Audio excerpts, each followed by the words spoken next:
Indian IT sector पर अभी अभी एक जबरदस्त फाइनेंशियल झटका लगा है। लेकिन ये हुआ क्या और क्यों हुआ, चलिए आज इसी की तह तक चलते हैं। 4 लाख करोड़ रुपए, ये कोई छोटी मोटी रकम नहीं है। ये वो पैसा है जो देखते देखते इंडियन आईटी मार्केट से गायब हो गया। और सबसे हैरान करने वाली बात, ये सब हुआ सिर्फ 6 हफ्तों में। मतलब इस साल 1 जनवरी से लेकर फरवरी के बीच इतनी बड़ी रकम बाजार से ऐसे गायब हो गई जैसे कभी थी ही नहीं। देखिए, जो कंपनियां कल तक मार्केट के शहंशाह थे, जैसे टीसीएस और इन्फोसिस, आज वो निफ्टी रैंकिंग में नीचे खिसक रहे हैं। और मजे की बात तो यह है कि बैंकिंग और ऑयल जैसे सेक्टर जो कभी पीछे थे, पहली बार इनसे आगे निकल गए हैं। तो सवाल ये उठता है कि आखिर इतनी बड़ी फाइनेंशियल तबाही हुई क्यों? चलिए इस मिस्ट्री को सॉल्व करते हैं।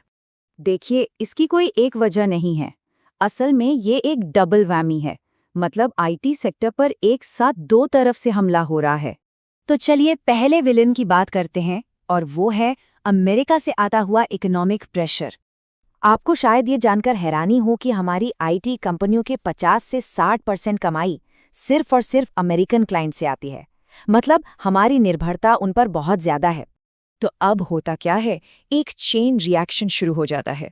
अमेरिका में जॉब्स के अच्छे आंकड़े आते हैं तो वहां का सेंट्रल बैंक, फेडरल रिजर्व, ब्याज दरें कम नहीं करता।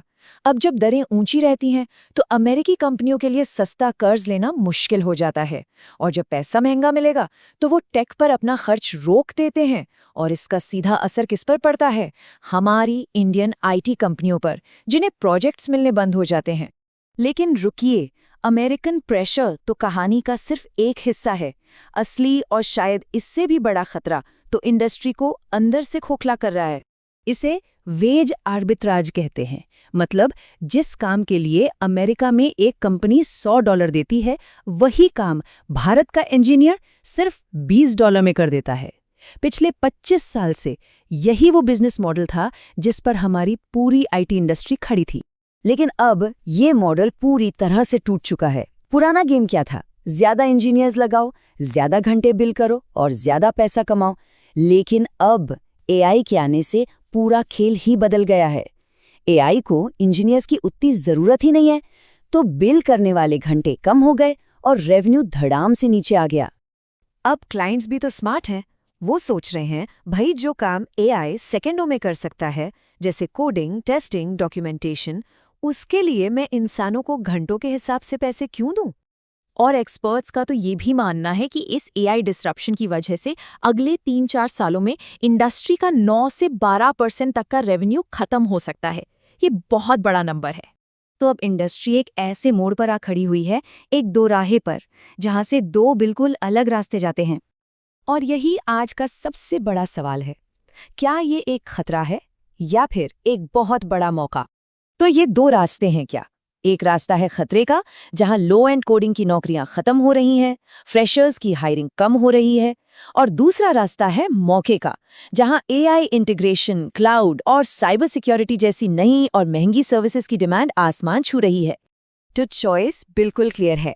या तो आप पुराने घटते हुए रास्ते पर चलते रहिए, जैसे बेसिक कोडिंग और मेंटेनेंस, या फिर नए ग्रोथ वाले रास्ते पर चलिए, जैसे एआई सिस्टम इंटीग्रेशन, क्लाउड और सिक्योरिटी। और आखिर में बात घूम फिरकर हर एक आईटी प्रोफेशनल और इंजीनियर पर आती है। देखिए, आज की सच्चाई यही है, और ये थोड़ी कड़वी है। अब सिर्फ एक इंजीनियरिंग की डिग्री का टैग काफी नहीं है। तो फिर आज क्या मैटर करता है? कौन से स्किल्स जरूरी हैं? वो है artificial intelligence, machine learning, cloud architecture और साइबर सिक्योरिटी। यही आज की जरूरत है, यही भविष्य है। तो मैसेज बिल्कुल साफ और सीधा है, अपने स्किल्स को अपग्रेड कीजिए, नहीं तो आप इररेलेवेंट हो जाएंगे। ये जो 4 लाख करोड़ का झटका लगा है ना, ये एक वेकअप कॉल है। अभी बदलिए, वरना आप बहुत पीछे छूट जाएंगे।